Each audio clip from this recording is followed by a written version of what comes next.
El salvoconducto otorgado por el gobierno de Panamá a Ricardo Martinelli, y si se sigue profundizando la idea del predominio de la impunidad en nuestro país, será tema de análisis en esta edición de Radar.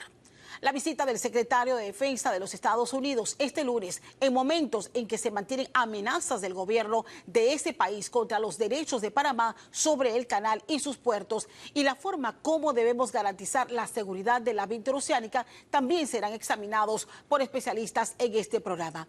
Finalmente, ¿cómo queda colocado nuestro país luego de la crisis con el gobierno de Nicaragua en el sistema de integración centroamericana y en sus relaciones con otros países de la región? ¿Cuál debe ser la posición de Panamá? Son las preguntas que trataremos de responder en esta edición de Radar.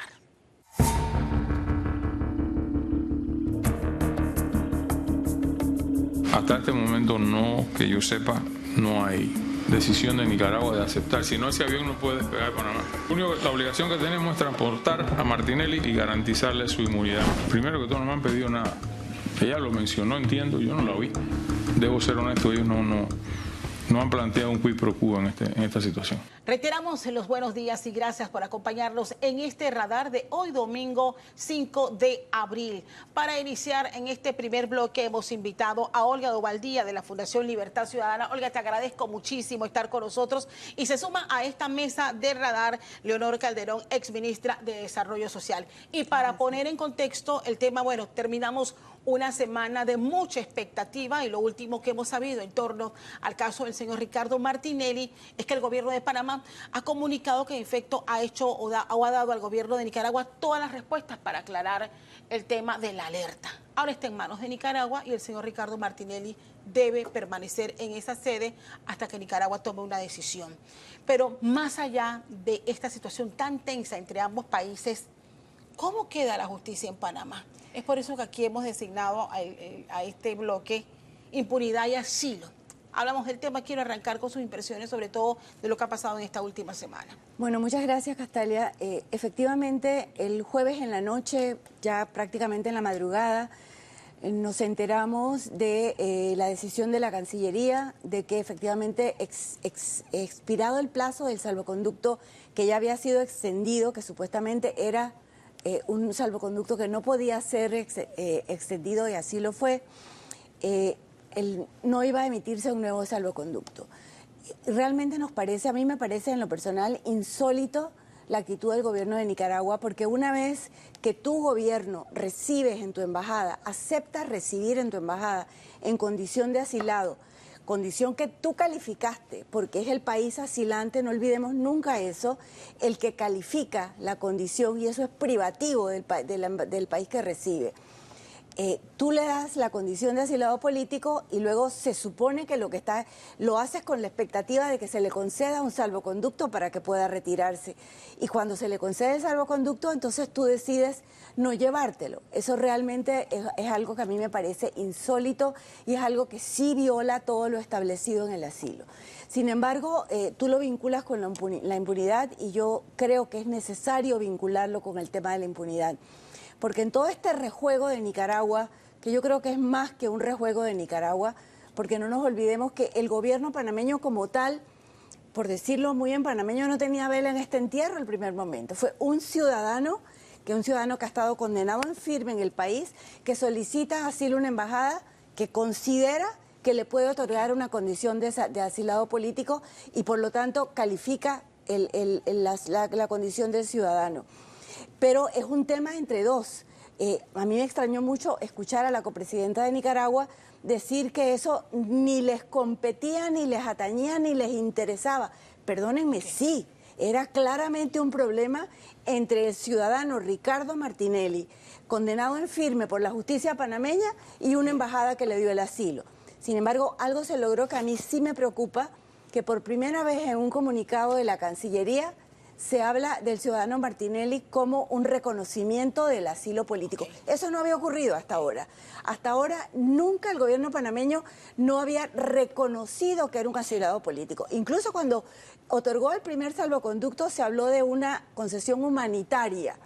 Sin embargo, en el primer comunicado. Y este último comunicado sí es preocupante, porque a una persona que está condenada en firme, el país cuya justicia procuró con todas las garantías de la ley, llegó a ese veredicto, le da un reconocimiento de asilado político. Olga, tus impresiones de lo que ha ocurrido en estos últimos días. Sí, creo que no se puede separar nada de lo que pasó esta semana con todo lo que lo precedió. Esa semana de la primera semana de febrero del 24, a pocos meses de las elecciones, en las cuales efectivamente sale la sentencia ya sin posibilidad de mayores recursos, y el señor Martinelli se asila el 7 de febrero del 24. En ese momento el gobierno panameño, no fue inmediatamente, pero unos días después, decide no reconocer el asilo. Es cierto que hay un tema de derecho internacional en este momento diferente, porque nos cierra la puerta a poder haber hecho, al que no se ha hecho, pero que se ha podido hacer alguna acción a nivel suprainternacional para determinar si el asilo fue correctamente aplicado o no. Y la Fundación para el Desarrollo de la Libertad Ciudadana, desde el inicio que esto se dio, le dimos la interpretación que esta era una forma de tergiversar una institución noble, muy particular a América Latina, porque en Europa no existe esta figura del asilo político, para garantizar la impunidad de un individuo.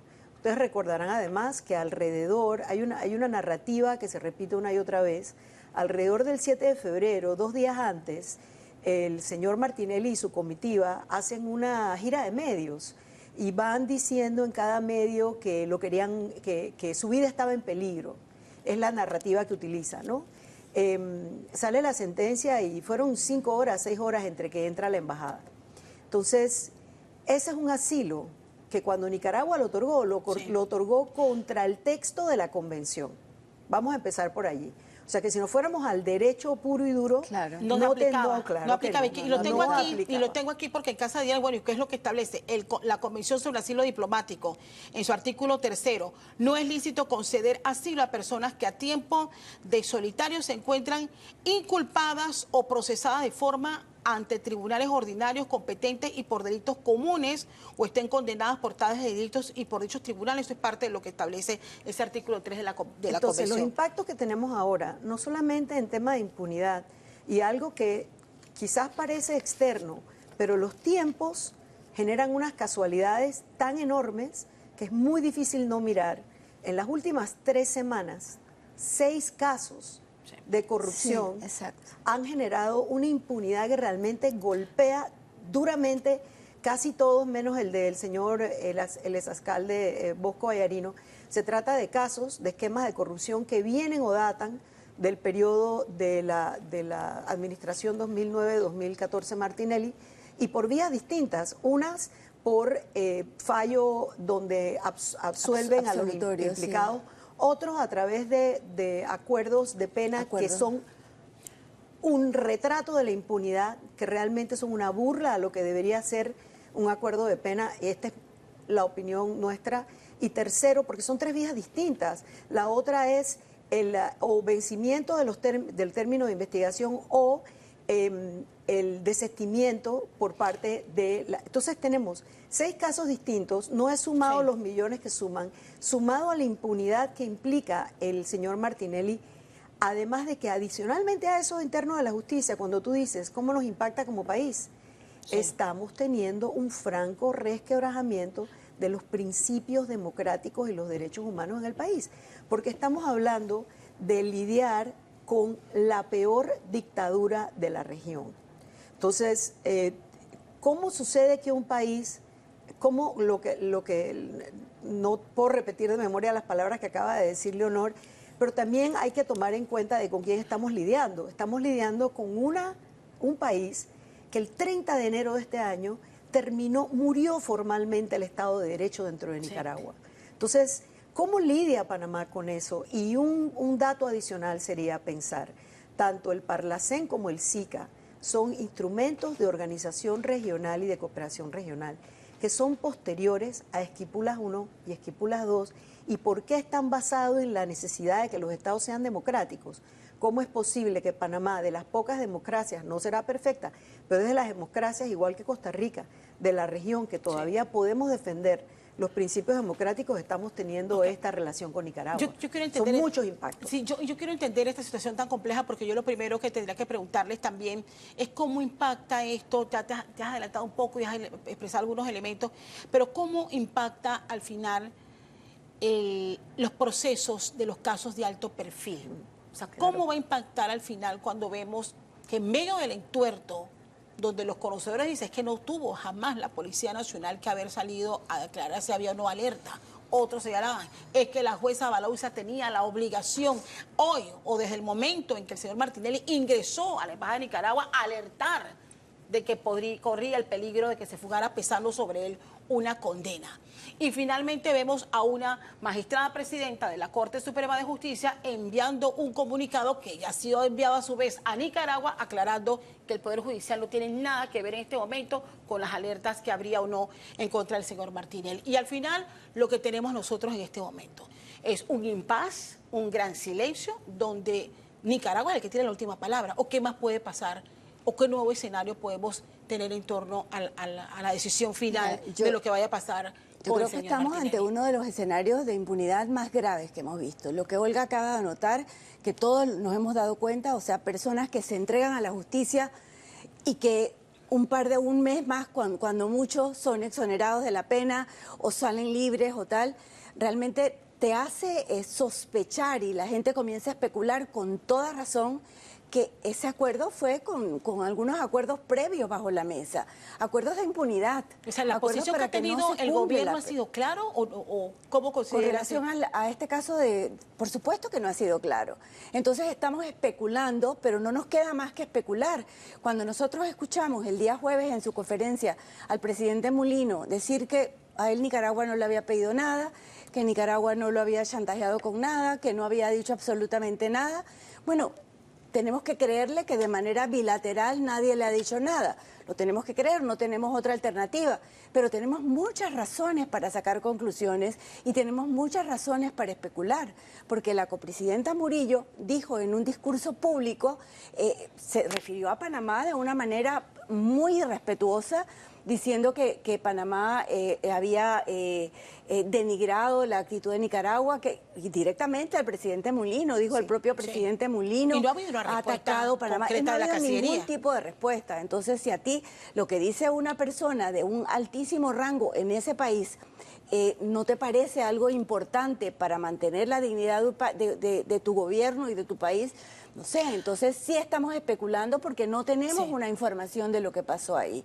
Pero realmente, por ejemplo, el tema del SICA, y yo sí quiero hacer esa aclaración porque se especula mucho. En el tema del SICA, que se había establecido en la Secretaría General por rotación, en el 22 efectivamente le tocaba a Nicaragua. Y fue designado un secretario general del SICA nicaragüense, el señor Werner Vargas, que era una persona idónea en cuanto a su cargo, porque tenía más de 10 años de experiencia en el organismo regional y en diversos organismos regionales, tanto en el BESIE como en el Parlamento Centroamericano, y había sido el secretario ejecutivo en la administración de Vinicio Cerezo. Era una persona que tenía la idoneidad para el cargo. Tuvo que contar con el aval de Nicaragua, que revisando los documentos, el gobierno nicaragüense dijo no objetaba. O sea, no lo objetó y el señor fue designado secretario general. Cuando una persona está al frente de un organismo intergubernamental como es el SICA, responde a todos los países y no a su gobierno. Aparentemente, y esto sí es especulación, se asume que a fines del 23 se le presiona, su gobierno lo presiona para que renuncie. Y él renuncia, y el gobierno quiere imponer a alguna persona que sea del círculo cero de Ortega Murillo. Y sin embargo el resto de los países no lo aceptan. No fue solo y Panamá asumió esa misma posición. Panamá se asume, Panamá no objetó en el 22 la Secretaría General de Werner Vargas, porque era una persona que tenía la idoneidad. Eso no es una excusa. Eso por supuesto que no es una excusa.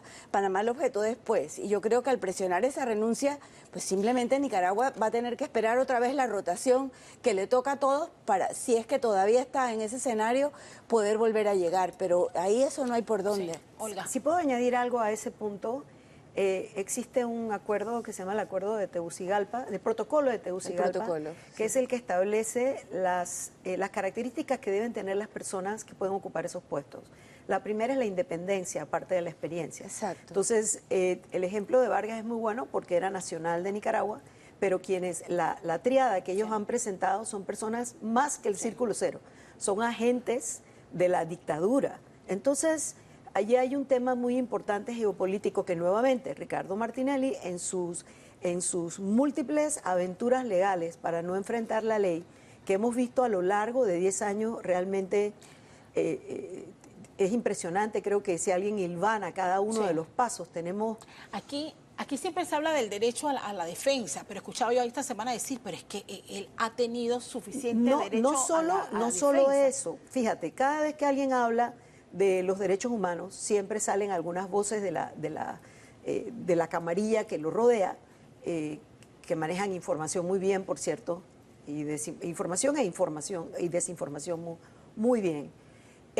Hablan de los derechos humanos del expresidente y que si la condena no debe ser tomada en cuenta porque se violaron su debido proceso. Mira, a nivel de Corte Interamericana de Derechos Humanos de la que somos partes, dentro de una de las normativas, es que cuando la persona tiene una defensa constante, presente y vigorosa en todo el proceso, no se puede hablar de violación del debido proceso, y más defensa vigorosa que Ricardo Martinelli con su ejército de abogados. ¿Quién? Bien, yo quiero entrar al punto central de este bloque y es lo que les preguntaba al inicio.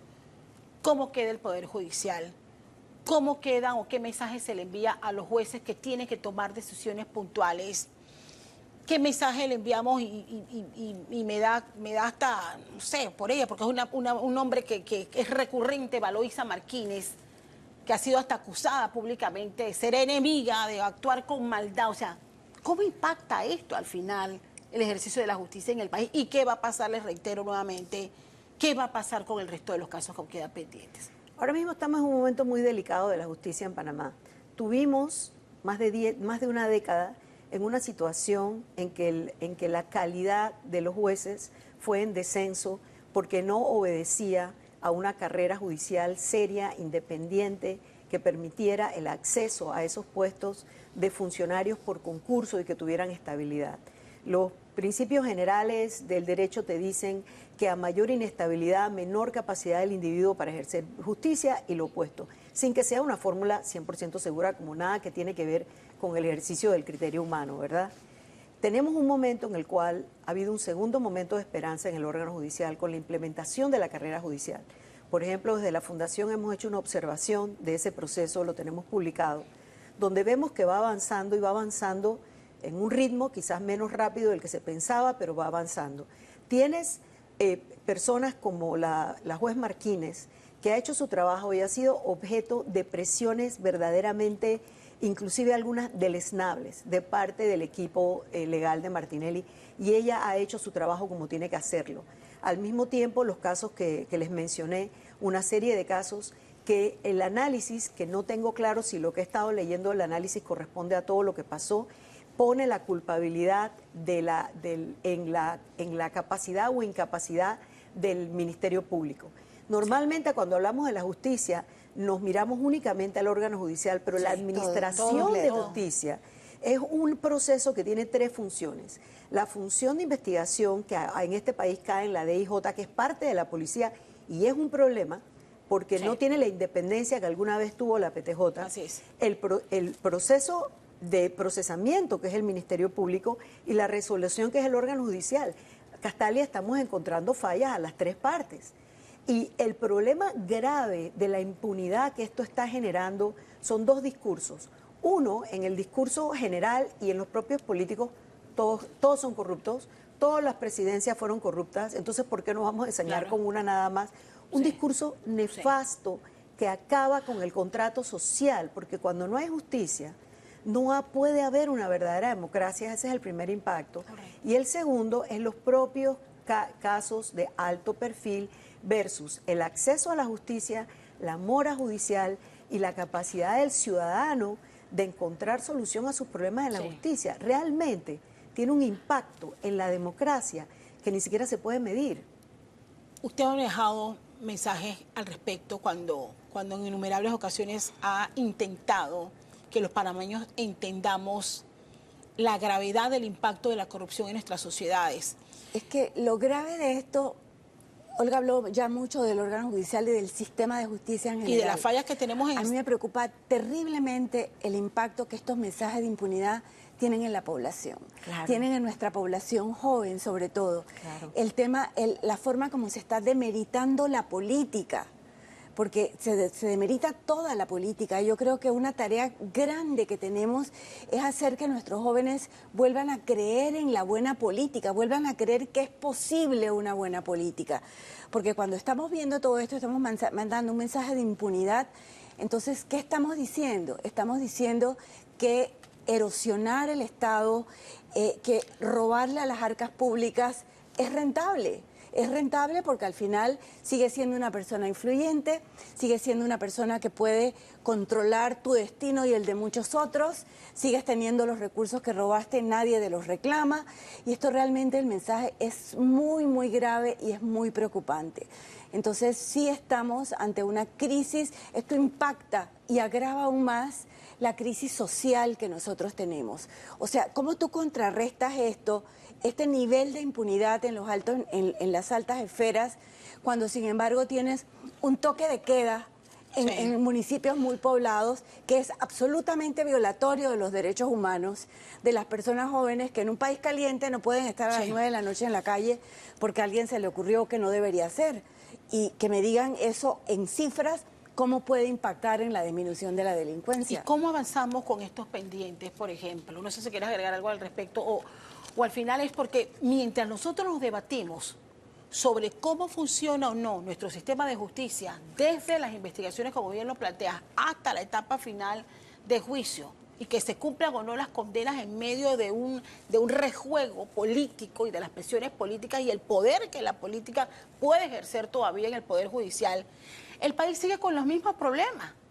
Al final, y la gente dice, pero a mí ¿qué me vale que se luche contra la corrupción? Si yo lo que quiero es agua. Aquí tenemos a más de la mitad de la población sin agua, nada más para citar un ejemplo. Solo para finalizar esto, y uno de los temas muy graves es que como son personas que tienen una gran influencia en medios y demás, tienen una notoriedad que hacen que el país se pare. O sea, a mí realmente me preocupó la semana pasada cómo estuvimos pendientes de la salida de una persona como si fuera un jefe de Estado, o sea, dándole un seguimiento minuto a minuto cuando el país tiene muchísimos problemas, cuando la gente se sigue quejando de problemas cotidianos que realmente afectan la vida y los intereses de los ciudadanos, y sin embargo estamos distrayéndonos permanentemente en algo que, por favor, lo que es una acción de impunidad hacia una persona que ya fue procesada por nuestro sistema penal. Creo que no podemos dejar de mencionar en el análisis, hay que analizar lo que los hechos dicen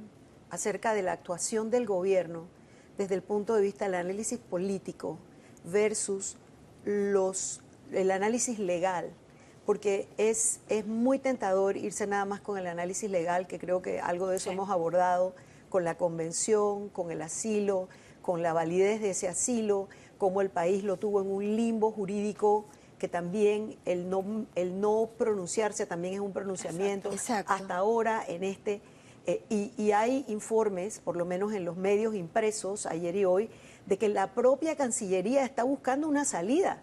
La Cancillería de la República está buscando una salida.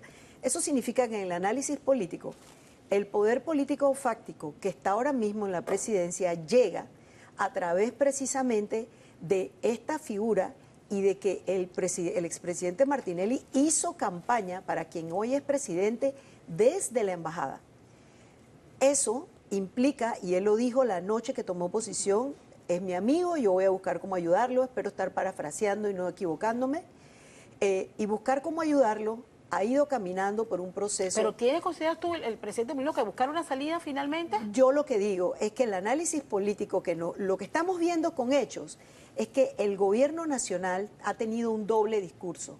Un discurso con lo que dice y un discurso con lo que hace.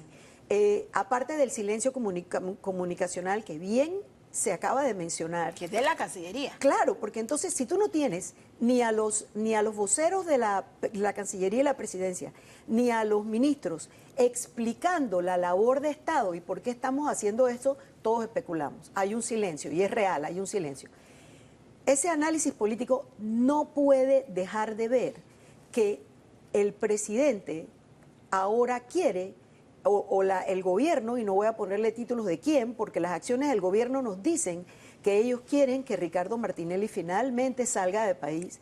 Pareciera que él no quiere salir, hay un ejercicio del poder, y si alguien no está claro del ejercicio del poder, por favor ver que los diputados de RM, salvo 3, se montaron en el avión del presidente y se fueron a una cena a Mar-a-Lago.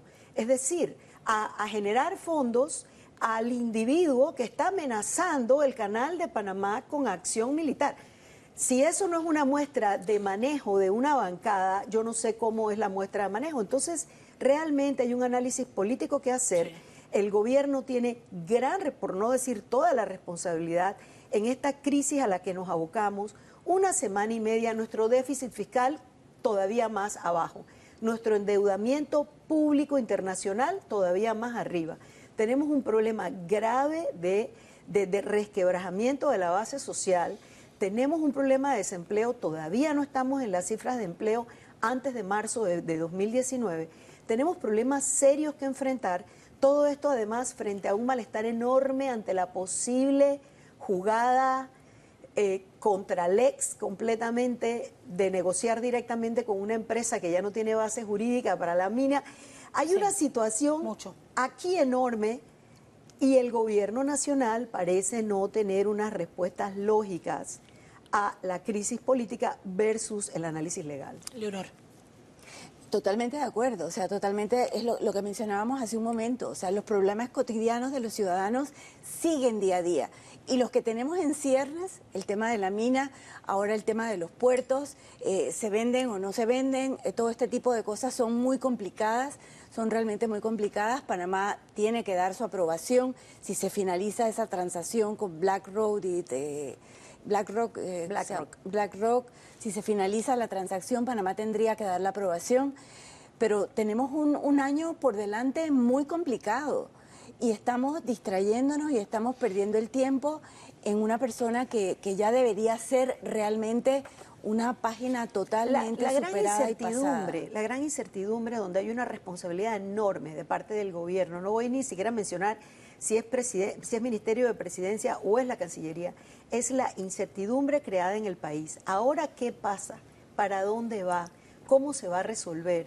O si vamos a seguir viendo, pareciera la serpiente de dos cabezas, que no se sabe dónde está el locus, el lugar del poder, porque hay un tema con el poder fáctico, claro, y un tema con el poder administrativo. Entonces la realidad sería cerrar los ojos a la realidad, el impacto que le hace al tejido social, la impunidad, ya que hablamos de impunidad y asilo, la impunidad que esto ha generado. Nosotros de la Fundación Libertad Ciudadana, desde el inicio de este proceso con el asilo, veíamos las ilegalidades que están involucradas, cómo ha sido una tergiversación y una manipulación para lograr la impunidad de un individuo y cómo el país entero sigue secuestrado a los intereses egoístas, que nos lleva inclusive a esta crisis de Zika, porque al final lo que Nicaragua quiere es la penetración de Rusia y China dentro de Zika, como lo lograron en el Parlacén, por cierto, con un par de votos de parlamentarios RM en Parlacén. Yo termino así de esta manera, yo les agradezco a ambas acompañarme en este análisis de este tema que nos ha abarcado durante 2 largas semanas y que ahora quedamos en el mismo punto, a la espera de la decisión que tome Nicaragua y a la espera de lo que pasará con la gran interrogante que tú señalas, quién tiene realmente el poder político en este país y quién va a estar tomando decisiones o influyendo en las decisiones importantes que tenemos que como país tomar en los próximos meses. Vamos a hacer nuestra pausa, pero al regresar, seguridad y Estados Unidos, y hablamos de la visita del secretario de Defensa de Estados Unidos que viene con algunos temas en agendas, pero con otras peticiones que nosotros aún no conocemos. Usted siga con nosotros aquí en Radar.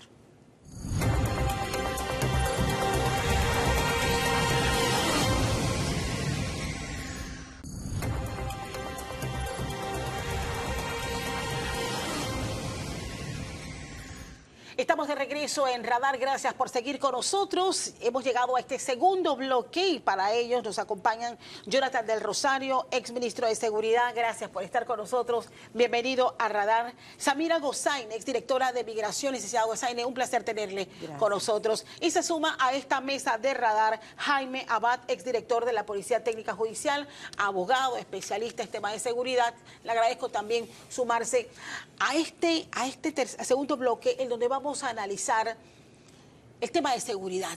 Y como ya se ha anunciado, mañana lunes debe llegar al país en horas de la tarde el secretario de Defensa de los Estados Unidos, Pete Hegseth, quien llegará solamente al país para abordar temas de lo que se ha podido conocer, temas migratorios y también temas de seguridad, narcoterrorismo en el país. En medio de las inquietudes que han surgido ante las permanentes amenazas que ha lanzado desde su llegada al poder por parte del presidente de los Estados Unidos, Donald Trump. Expectativa de esta visita, pero sobre todo voy a empezar con usted como exministro de Seguridad, la situación actual del país y qué cosas usted como exministro ve en estos momentos en nuestra realidad que podrían ser objeto de cuestionamientos por parte del gobierno de los Estados Unidos cuando ha lanzado, por ejemplo, amenazas de quién custodia o quién no custodia o quién tiene injerencia o no en los asuntos que tienen que ver con la operación del Canal de Panamá. Voy a empezar por allí. Bueno, gracias Castalia, un saludo a toda la audiencia. Lo primero que quiero compartir es que, bueno, nosotros como Estado mantenemos una nutrida agenda de cooperación con los Estados Unidos de América que no empezó ayer, no empezó con esta administración, sino que viene a lo largo pues, de toda nuestra vida republicana. Pues en mi experiencia como ministro, nosotros manejamos y administramos una gran cantidad de acuerdos de cooperación en materia de seguridad que incluyen equipamiento, entrenamiento y también intercambio de información de inteligencia, seguridad y alertas migratorias. Es en virtud de esa cooperación que podemos asumir que tiene lugar la visita del secretario de Defensa, Pete Hegseth, a Panamá. Un señor pues, que es veterano de guerra y que tiene estudios en ciencias políticas de Harvard y de Princeton. Entonces, no estamos hablando, digamos, de cualquier servidor público, cualquier visita.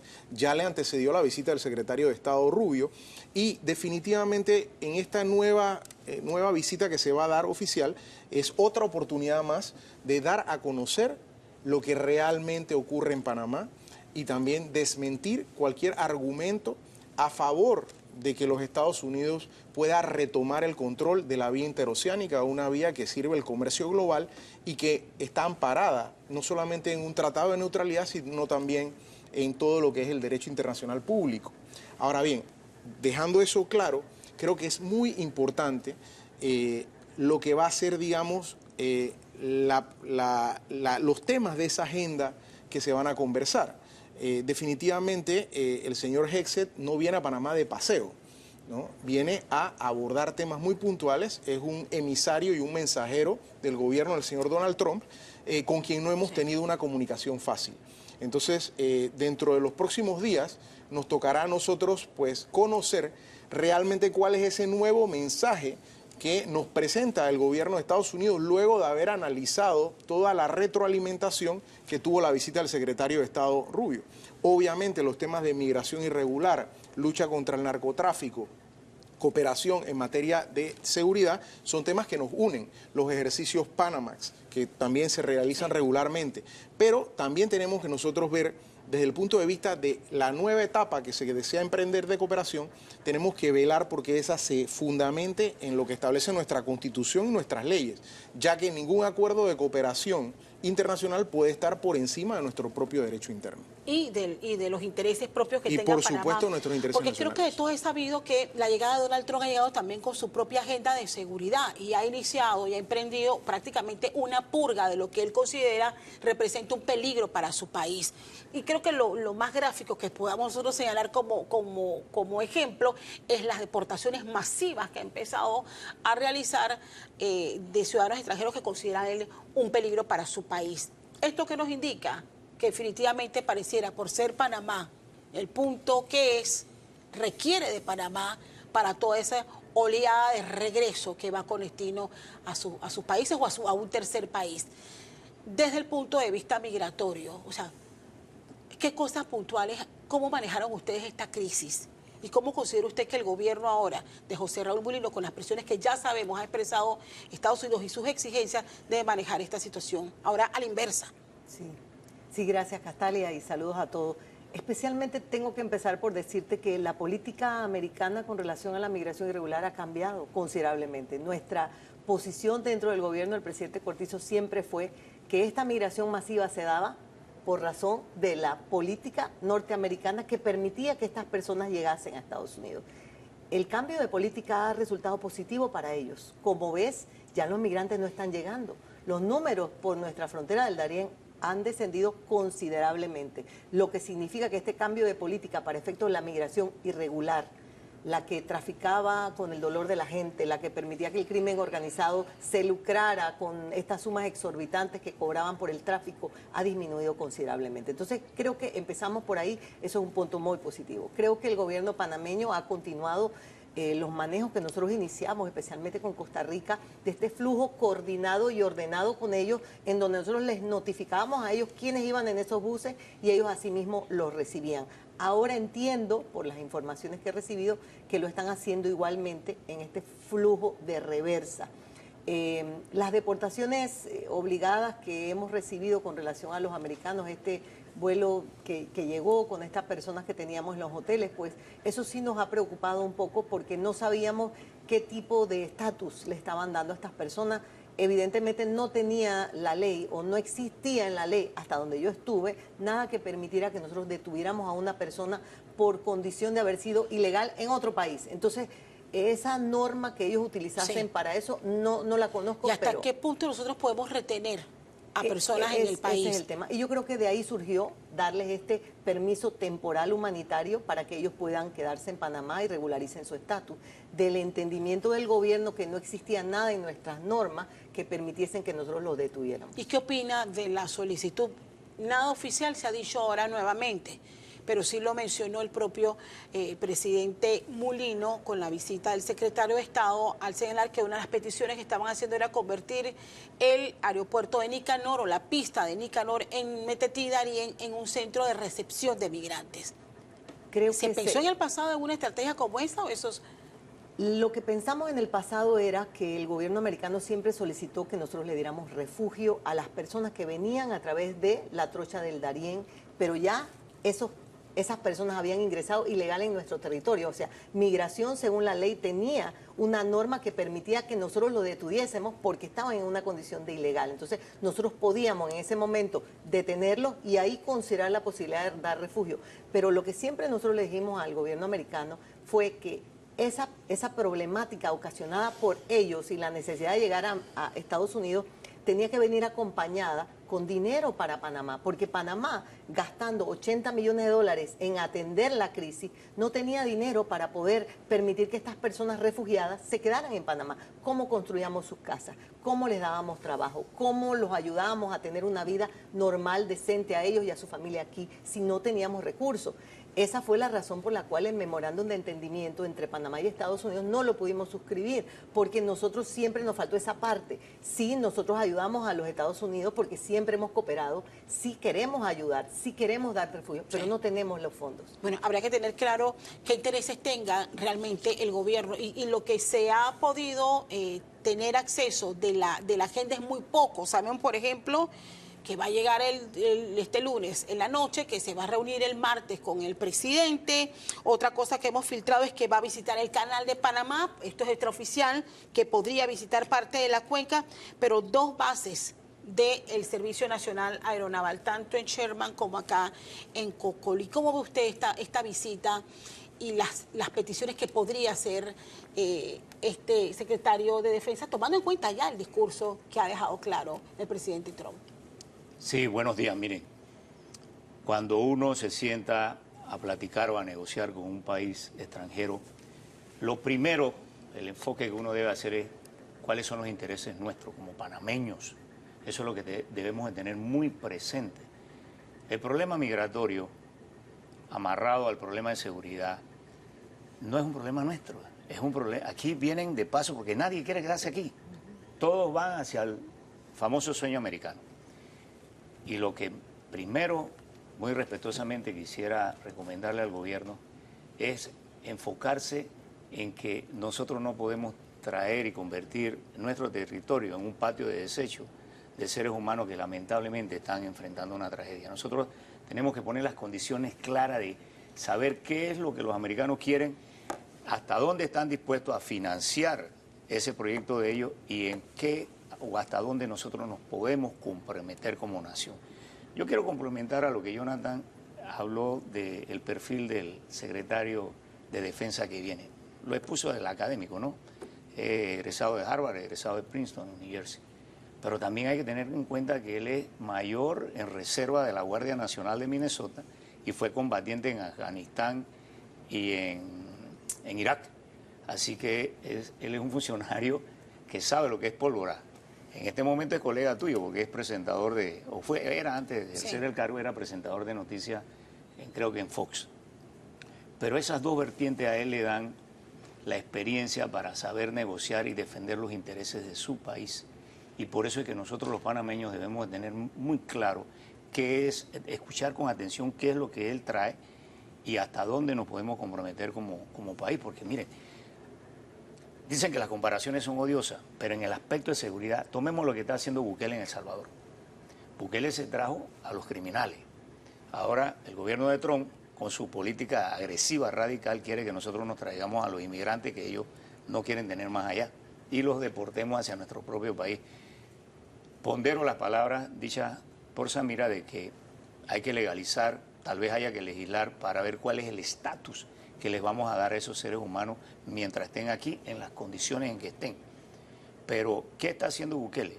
Bukele está sacando un buen provecho económico, político y en todos los ángulos de esta situación que Trump le está mandando a los criminales condenados que ya no quieren, que el pueblo americano no quiere estar allá. Pero está cobrando por eso. Claro. Eso no es gratis. Eso no es gratis, pero eso es lo que yo estaba diciendo desde el principio. O sea que tenemos que definir cuál es la estrategia, defender los intereses de Panamá y sacar provecho de esta crisis que está viviendo los Estados Unidos, no nosotros. Pero ahora nosotros, bueno, Donald Trump nos puso en su agenda, sí, de número uno, en el discurso.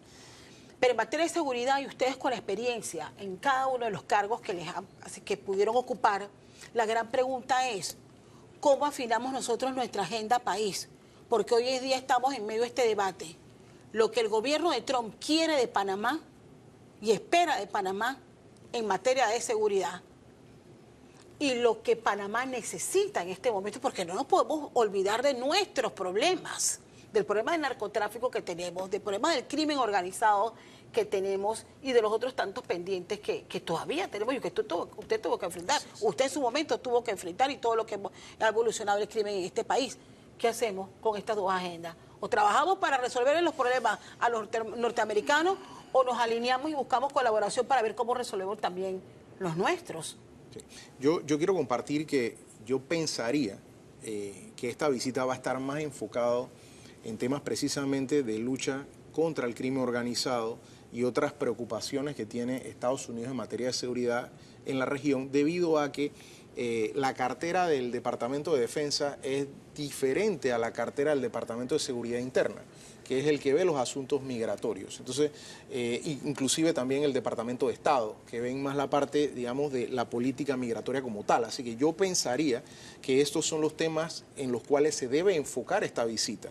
Definitivamente, la llegada del secretario de Estado, yo creo que del secretario de Defensa puede disipar algunas dudas que tiene la población, ya que hubo unas noticias que al final no se pudo confirmar bien la fuente, de medios en Estados Unidos que señalaban que el presidente Trump había pedido que se consideraran todas las opciones para retomar el canal de Panamá, incluyendo la militar.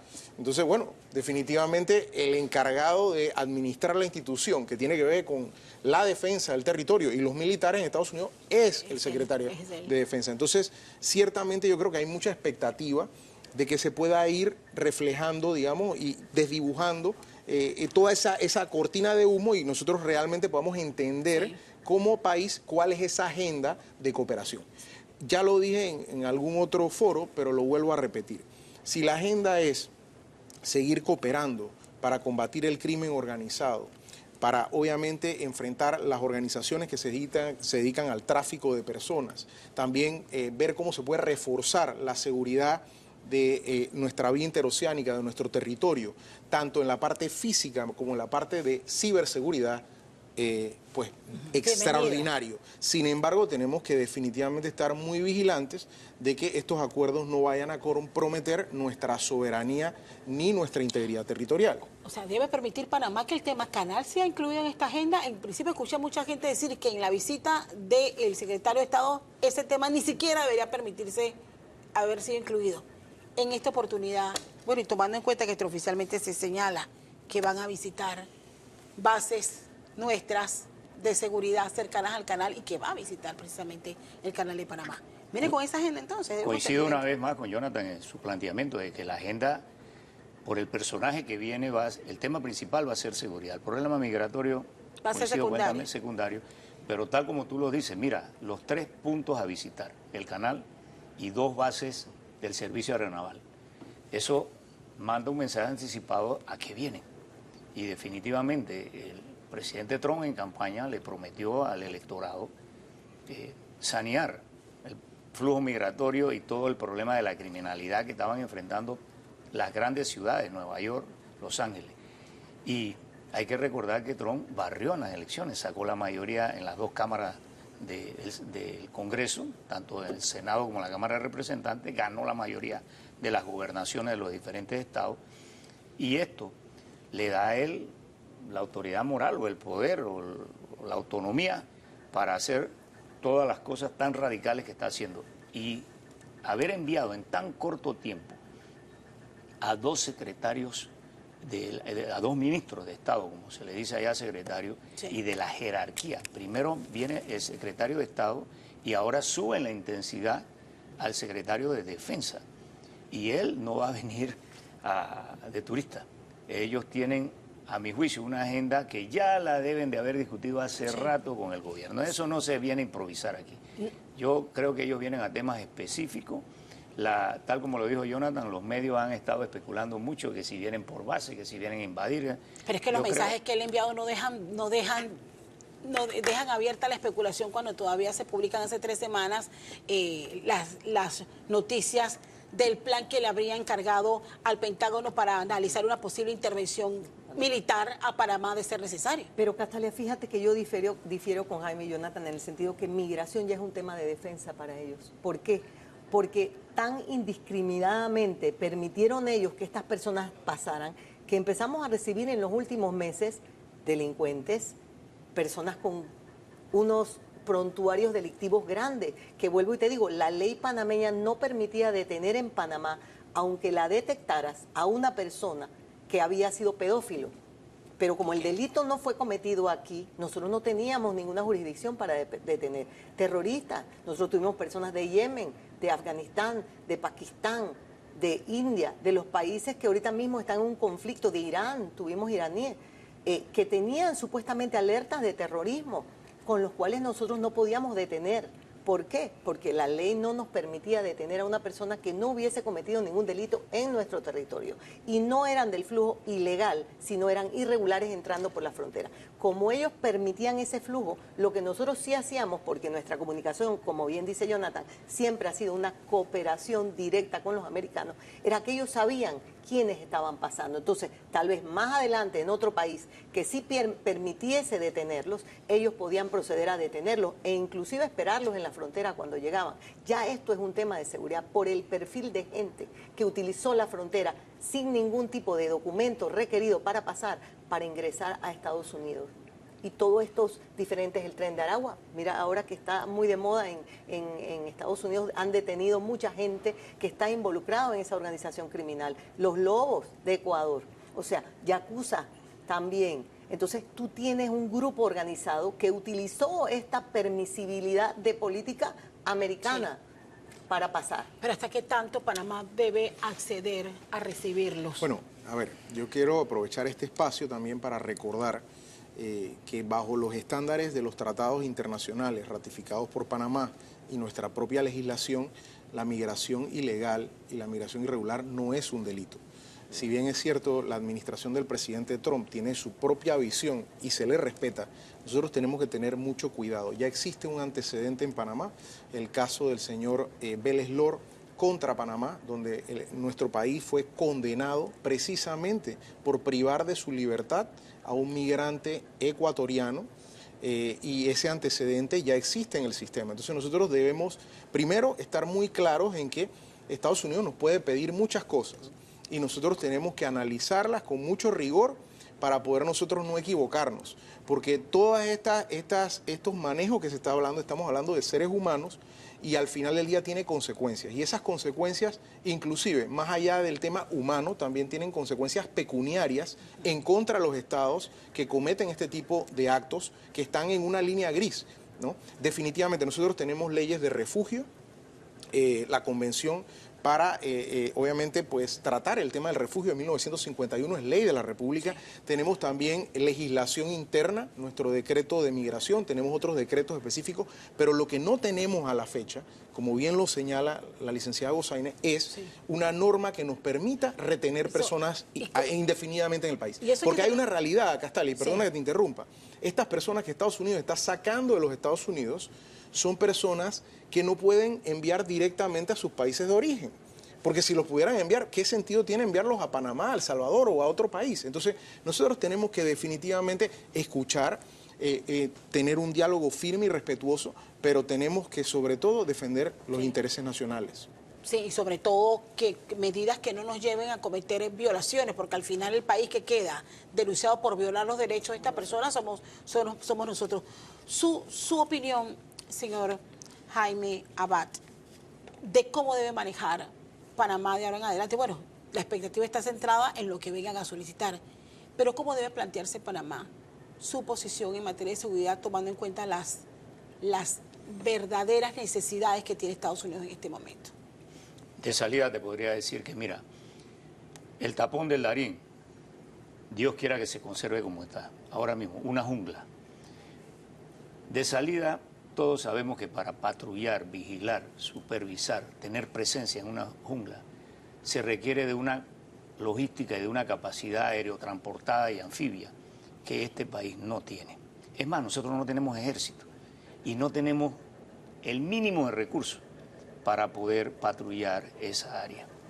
Aquí se habla mucho de que las bases militares americanas y que la soberanía, un solo territorio, una sola bandera, pero hay que ser realistas. Mira, ¿las circunstancias han cambiado? No, si tú estudias las estadísticas criminales del año 90 al año 2000, te darás cuenta que durante las administraciones de Endara y Pérez Valladares se mantuvo prácticamente una estabilidad en cuanto a la criminalidad, sobre todo la criminalidad violenta. Pero a raíz de la salida de las bases militares del territorio panameño, esto se disparó.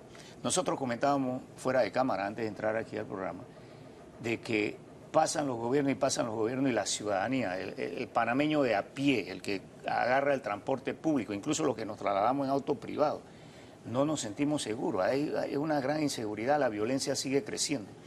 Y cuando salieron esas bases fue que se dio este disparo. ¿Por qué?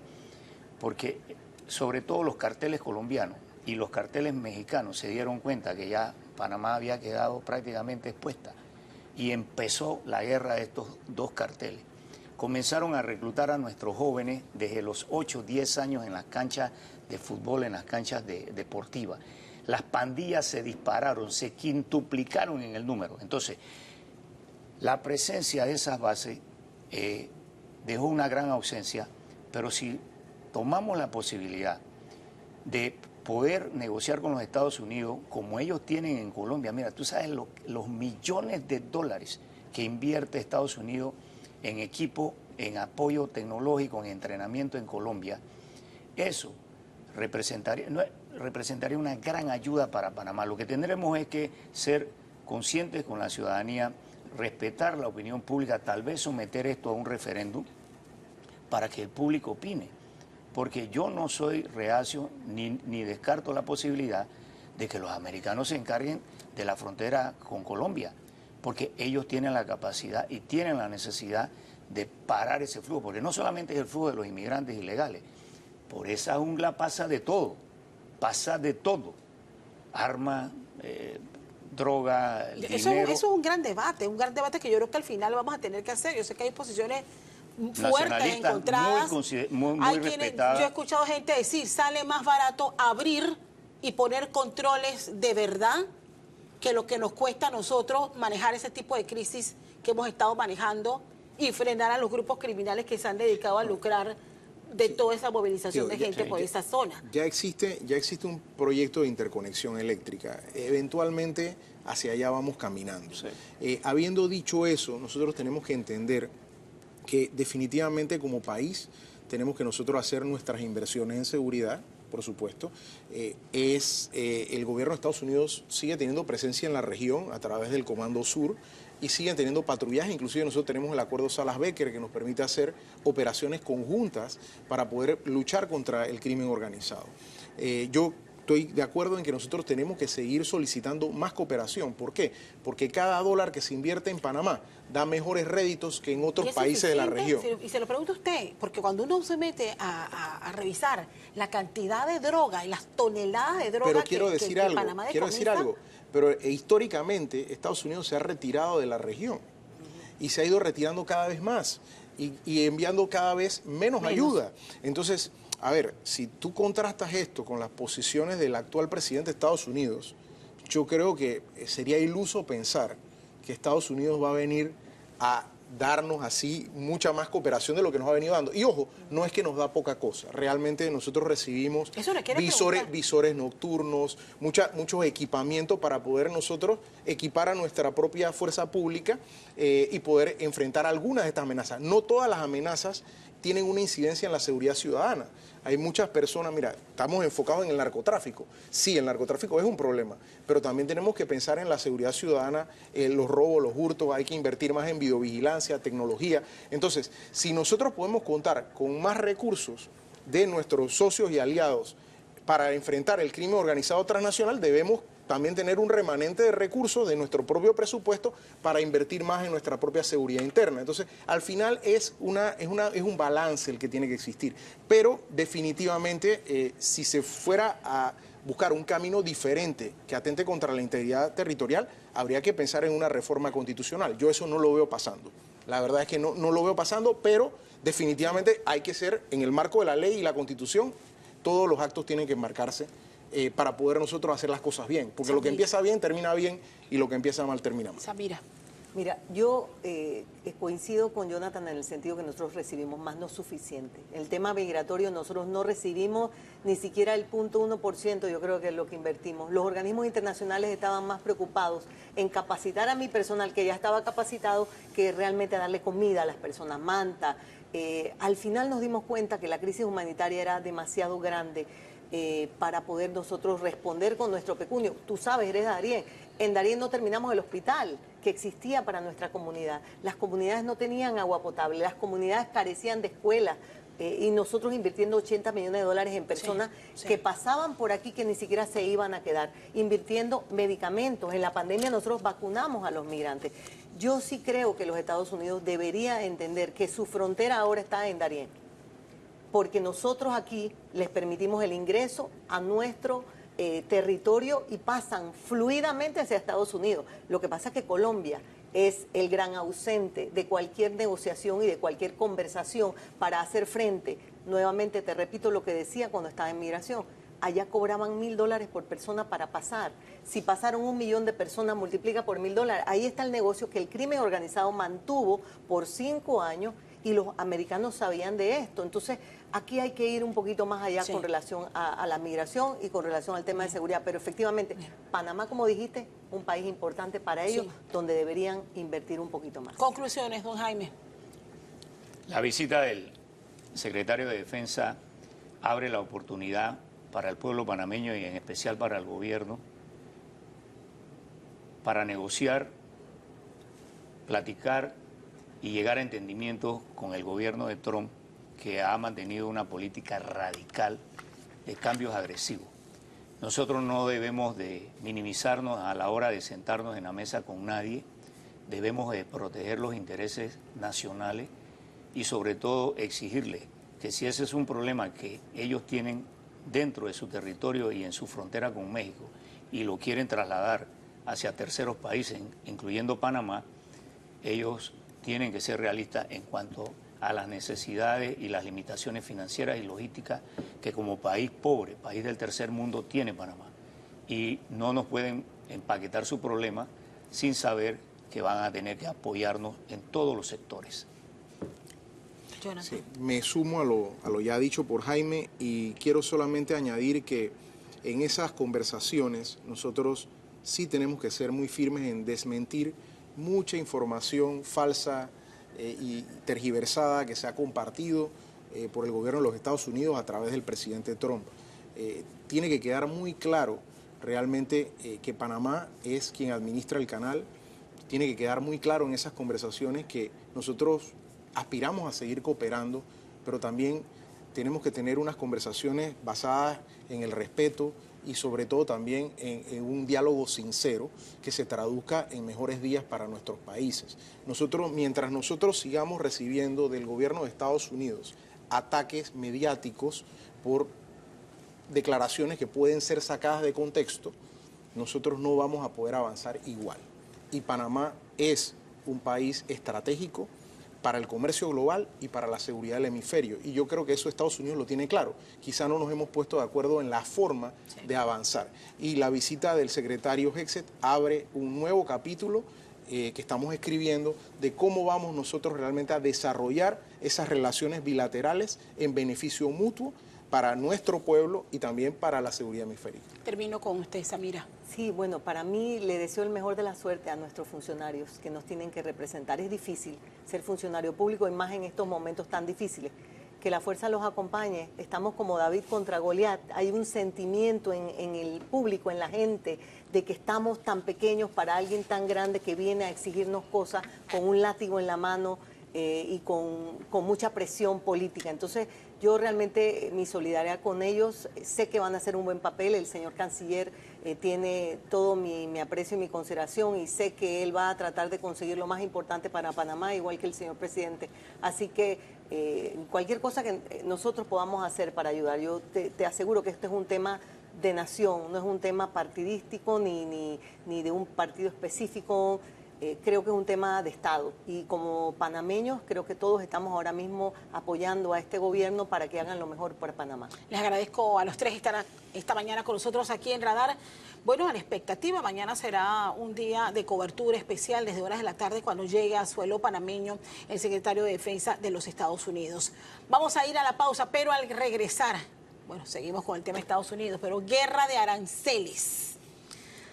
¿Cómo impacta Panamá al mundo, pero sobre todo a Latinoamérica? Lo vamos a analizar en nuestro próximo bloque. Usted siga con nosotros aquí en Radar.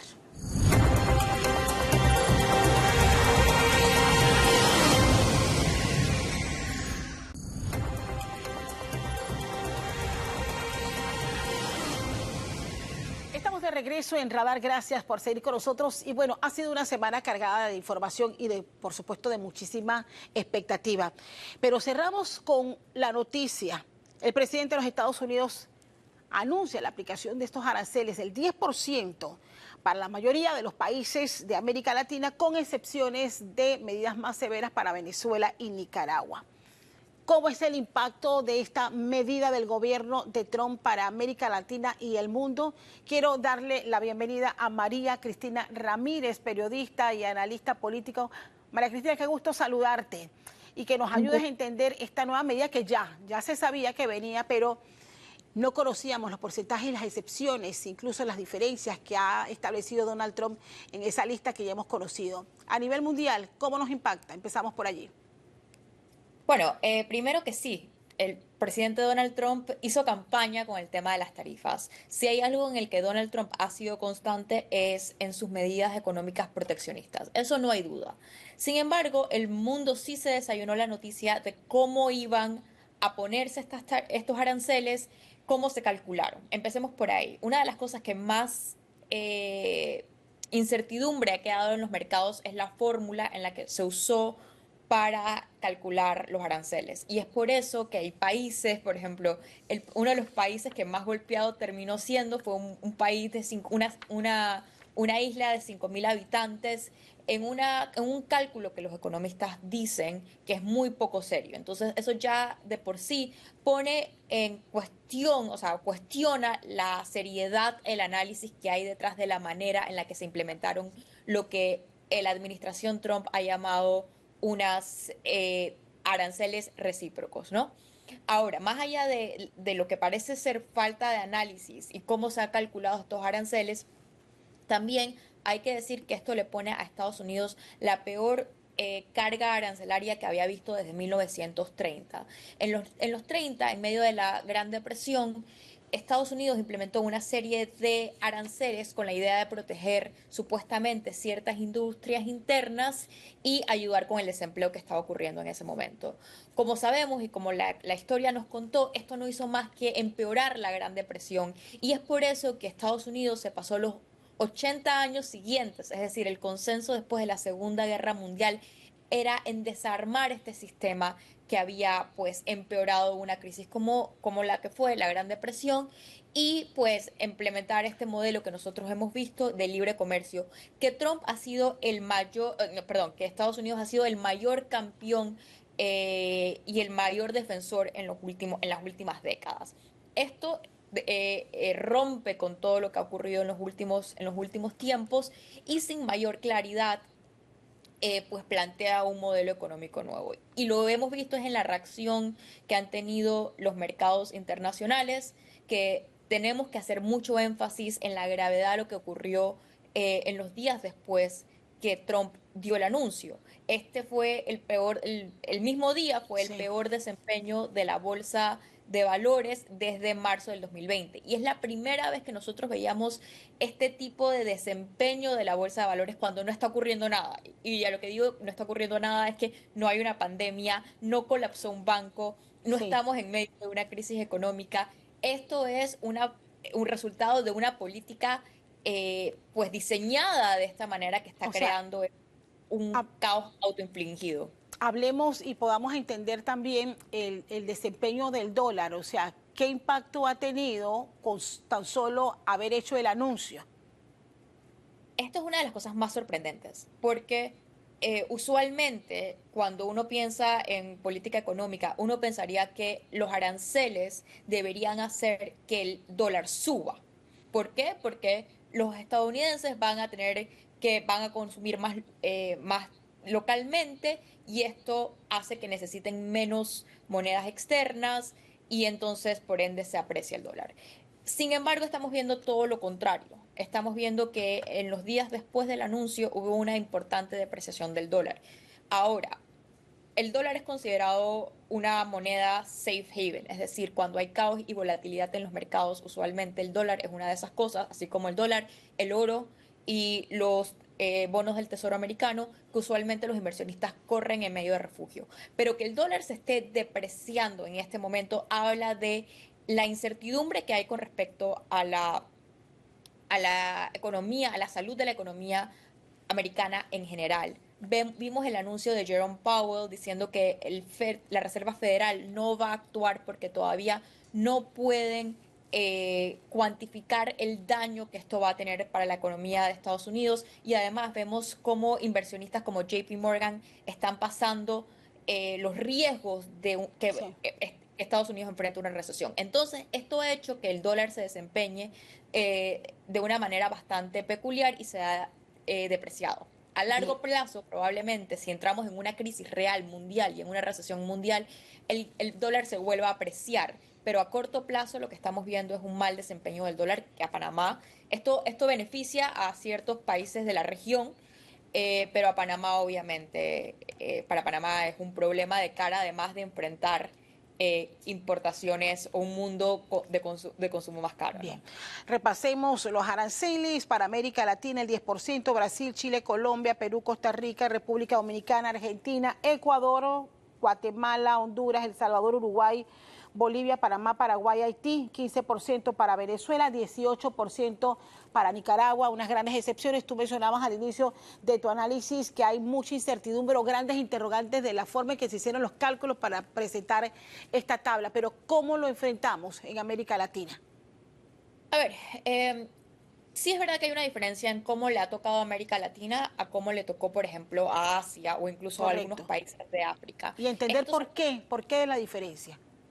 La única manera de leer esto es una lectura más bien ya geopolítica, que hace tal vez idea de un posible nearshoring, es decir, acercar las cadenas de suministro, sacarlas de los países más castigados de Asia y traerlas más cerca a Latinoamérica. Esta idea de tratar de alejar a América Latina de China, esto son la manera que uno puede entender o la lectura que uno le puede dar a los aranceles que le han puesto a América Latina, ¿no? Sin embargo, ¿cómo se enfrenta a eso? Un poco vamos al tema de los mercados y la incertidumbre. Los mercados saben responder a políticas malas, a políticas públicas malas. El mercado sabe responder a políticas públicas buenas. A donde el mercado le cuesta mucho es responder a la incertidumbre. Entonces, América Latina sí está sacando y probablemente va a sacar una ventaja de esta situación, de una situación que es mala. Acordémonos que si entramos en una guerra comercial a nivel global, va a haber menos comercio globalmente, sí. O sea, cerca de lo que pasaba a principios del siglo XX, que había menos comercio, ¿no? Entonces, al final, esto no es bueno para nadie. Sin embargo, sí es verdad que Latinoamérica puede sacar provecho de acercar las cadenas de suministro y de tal vez otras cosas particulares. Pero también el mundo entero va a tener que replantearse cuál es la asociación que tenía y tiene con Estados Unidos, ¿no? Vamos a ver tal vez muchas otras alianzas, reforzar alianzas regionales, va a ser importante reforzar otras alianzas con otros países, otra avenida de comercio, si estos aranceles se mantienen de esta manera. Ahora bien, ¿cómo enfrenta Panamá esta situación y entender un poco cómo nos puede impactar a nosotros? Esta semana nos hablaban algunos especialistas del impacto que pueda tener, por ejemplo, en la carga que mueve el Canal de Panamá.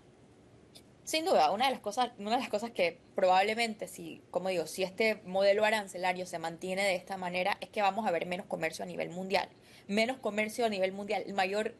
La manera en la que se maneja la mayor parte del comercio es marítima. Panamá ha vivido de esto por muchos años y ya se ha beneficiado del aumento del comercio globalizado, ¿no? Panamá ha sido uno de los grandes beneficiarios en ese sentido.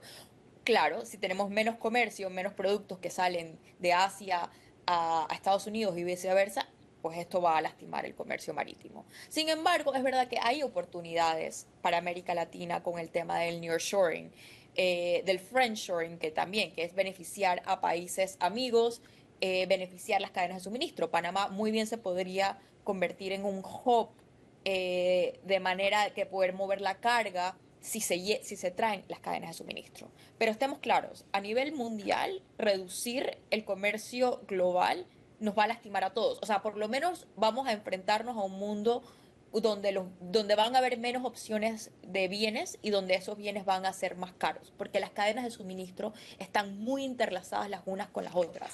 Y al poner estos aranceles, que no son por rubros, como nosotros hemos visto anteriormente, que todos los países, incluyendo Panamá, utilizan aranceles para proteger ciertos rubros.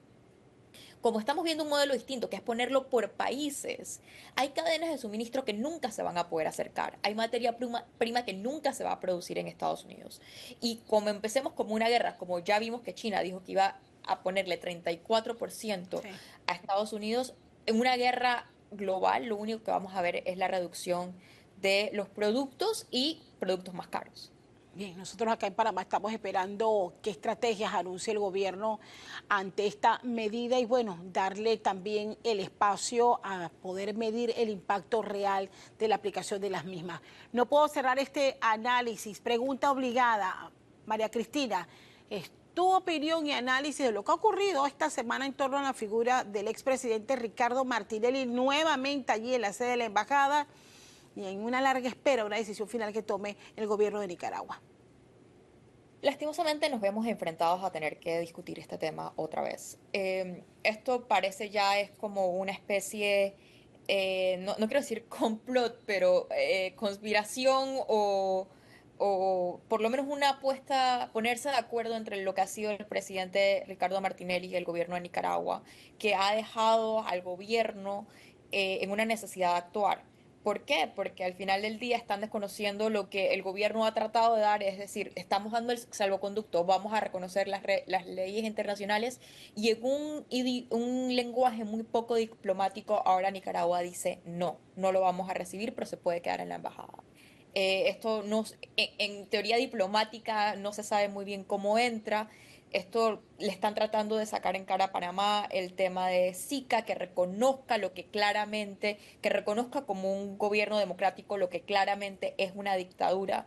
Pero lo más importante para mí, y tal vez donde yo creo que se tiene que hacer algo, es esto le está causando un desgaste innecesario al gobierno. Toda esta telenovela le causa un desgaste innecesario al gobierno que tiene suficientes temas y temas de importancia para el país en un mundo, como acabamos de explicar, sumamente delicado, en un momento mundialmente pues frágil. Esto está desgastando a un gobierno que tiene muchas cosas por delante. Y como el gobierno no enfrente esto de una manera ya contundente, va a seguir desgastándolo.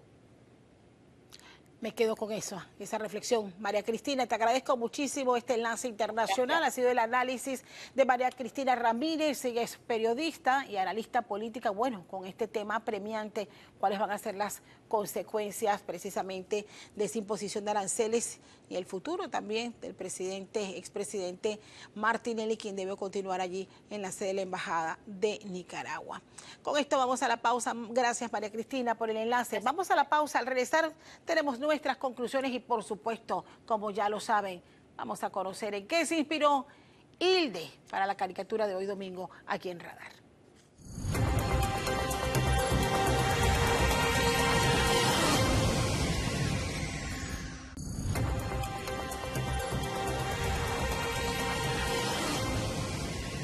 Estamos de regreso en Radar y bueno, ha sido un programa con una agenda bastante variada y ha llegado el momento de compartir la inspiración de Hilde. Hilde sin duda tendrá que inspirarse en uno de los temas que estamos abordando y que ha sido noticia a nivel mundial. Aparece alguien que se parece muchísimo, sobre todo en el peinado, al presidente de los Estados Unidos, Donald Trump, que está ahí con un globo terráqueo, ahí está, con ese mapamundi poniendo los aranceles a diestra y siniestra. Nos hablaba María Cristina del cálculo, que hay contradicciones en el cálculo que él debe establecer por países y por productos que se exportan a Estados Unidos, pero no.